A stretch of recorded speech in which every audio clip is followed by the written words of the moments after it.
first I want to thank you all for having me out here. Appreciate the invite. It's not often that I'm speaking in a room full of like-minded people. Usually I'm arguing with reactionaries and bureaucrats in a very small minority, so it's refreshing to be in a group of forward-thinking people that are not reactionaries. So very glad to be here.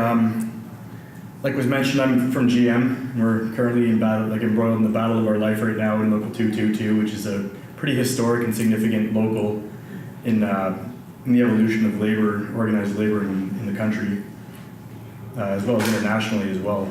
But I guess I'll talk about a few key moments in our struggle that we've had that I think stand out, and what those things mean about our current political moment, and what were some of the pitfalls and what are some of the positive things that happen that we can grow on and maybe possibly build some sort of working class, broader resistance. So I guess the first thing is November 26th was the date that we found out that the plant was closing. The day before, maybe a day or 2 days before, there's some information was leaked to the media that there may be a plant closure announcement, so everybody was very on edge and agitated, understandably. And we came into work that morning, and management came up to us and said, hey, we're going to be stopping production at 10:30. We're going to be having a meeting downstairs, and we'll have an extended lunch, and then we can all go back to work after that, but we have important information to tell you. Now I'm in the paint shop, which is historically a high seniority part of the plant. Not high seniority, I've only been there for about 10 years. But the culture is a little bit different over there in the paint shop. There's a bit more collaboration with the company. A lot of the younger workers across the street were more radical and willing to fight. And so when this news hit, they didn't wait for 10:30. They immediately downed their tools. They're like, no, we've had enough of this. We're not going to continue to make profit for this corporation that's about to publicly execute us, right? So it began from the rank and file, just on the production line. Of course, this snowballed, right? Because defiance breeds more defiance, and it becomes a contagious movement. It spread across the shop floor over in the main D building, and then eventually across the entirety of the facility. And so at that point, now the union has to get behind it and say, yeah, we fully support this, right? We can't. A lot of labor leaders today are really terrified of stepping outside of the legal framework, and I would posit that our movement is being strangled by legalism. But so they got behind it, and we all walked out together on a wildcat strike on November 26th, and we went and shut down the main gate. It was a very powerful moment. People's spirits were high. The indignation was there. The excitement was palpable. People were stepping outside of their comfort zones and beginning to build real meaningful solidarity through struggle with each other, right? And so we shut down the plant. We blocked all the trucks, and we had a big press conference down at the local hall there, maybe around noon. Our plant chairperson came in, gave a big speech saying, there's no way in hell we're shutting down this plant, we're going to fight. Everybody cheered. And then he said, but tomorrow we're going to go back in, and we're going to continue building the best damn cars and trucks in North America. And a lot of us were kind of like, what? Did he just say that? Really? Like our jaws hit the floor, because here we have this beautiful flashpoint that we could have built from and built on, and now all that incredible organic rank and file energy was being siphoned up into the upper echelons of the bureaucracy of our own local and being completely steered back into the legal framework, right? And so that was disappointing. But we went back the next day begrudgingly, and people began taking direct action on the shop floor at that point, work to rule, various things. Probably lots of us almost got fired that day, but so this continued for a while, right? And but we were heading into the Christmas break, and so the local leadership decided, okay, we're going to try to talk with the company and see what comes out of it. Everyone go enjoy your holidays. And so we came back, and there was an announcement on December 6th or January 6th. And the company came back and doubled down. They said, no, absolutely, we're committed to closing the Oshawa facility. And so that's when the sit-down strike began. And in the middle of this, actually, was our new executive board elections were also happening. It's like at the absolute worst time. And there was a slate of us that were running together to try to return our local to its militant industrial roots and kind of oust some of the more bureaucratic elements of our local leadership. So we were actually having a campaign meeting when we started seeing on some of our local pages that the sit-down strike began. So we immediately were like, well, this is what we want to create. So we downed all our materials and got down to the plant. And again, it was just like that first day, the energy was palpable, people were excited, and again, it was something that was driven from the ground up, right? That's where everything in labor comes from that has any meaning or value for the most part, unless you have leadership that support it, right? But in our case, we don't.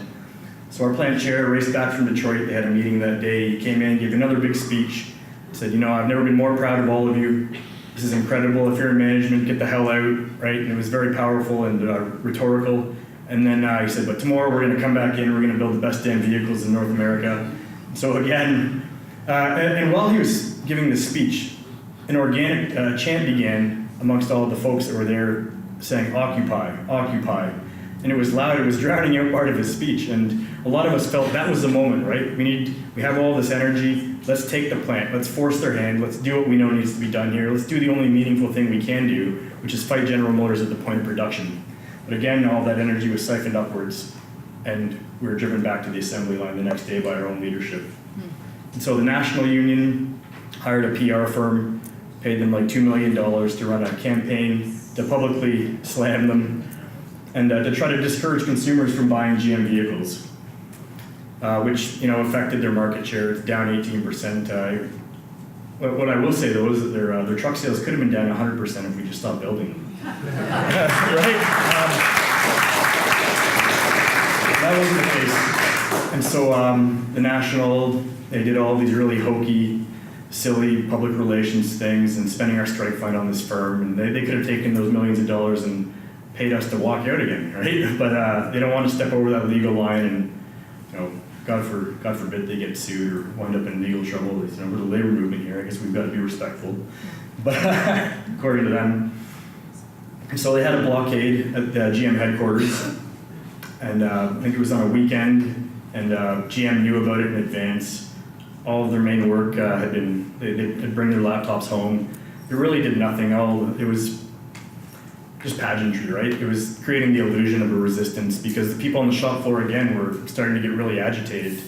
And they've seen twice now that we're willing to act on our own, and they're terrified of losing control of that, right? Because once the fight leaves their hands, it's very hard for them to get it back if we can sustain that. So we did the barricade, basically affected nothing. And now we're in a situation where they're fighting to save a very small part of the plant, which falls drastically short of justice for all the workers in our supply plants. Right now, I don't want to say any specific numbers, but we're talking less than 1,000 jobs probably at this point from everything I've heard. And that's just not good enough, frankly. There are other options that haven't been explored that we could be doing.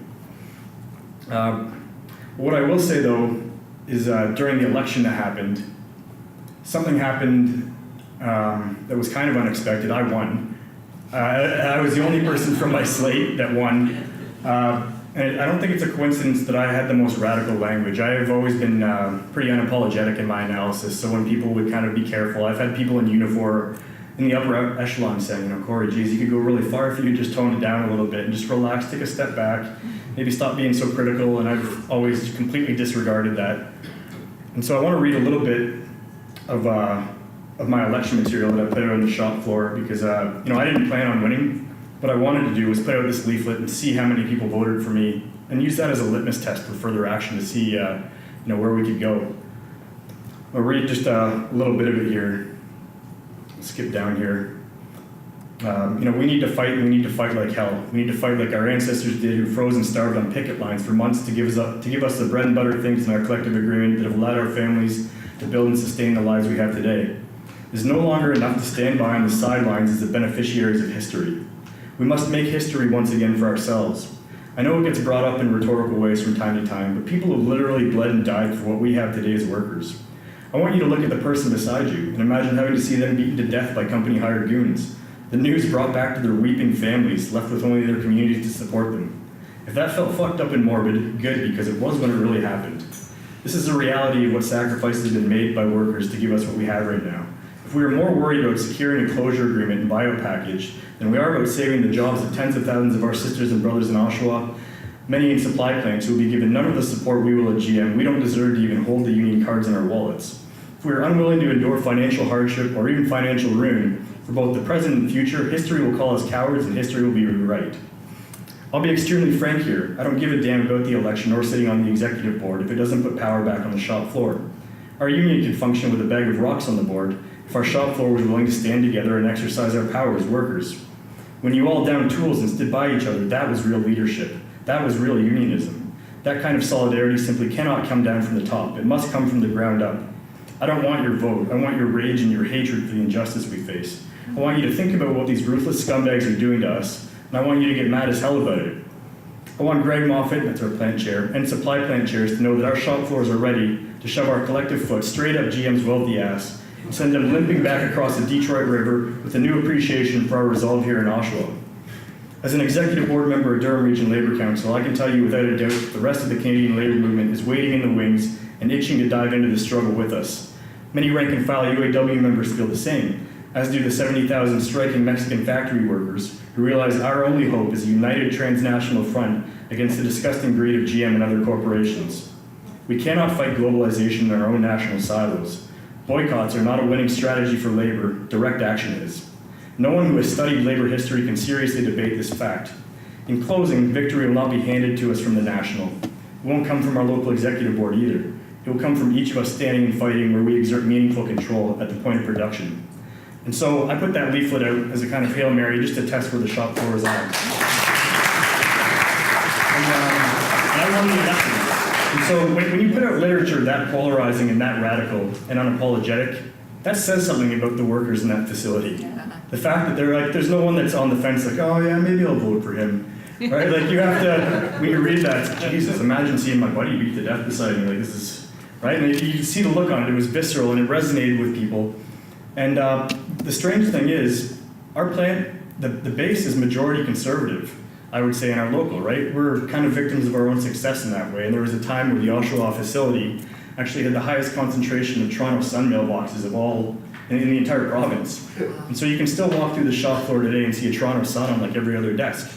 And so the fact that this language, that I can come out and say things like this and have it resonate with these people who think they're Tories, means that we're in a political moment where people's material reality, is starting to butt up against their political conceptions and what they think they believe in. And I think if we can be unapologetic about what we believe in and not parse our words, but be openly defiant, I think that's how we move forward. And I think, I think a lot of you are doing that great work. So that's pretty much all I have to say. Thank you very much.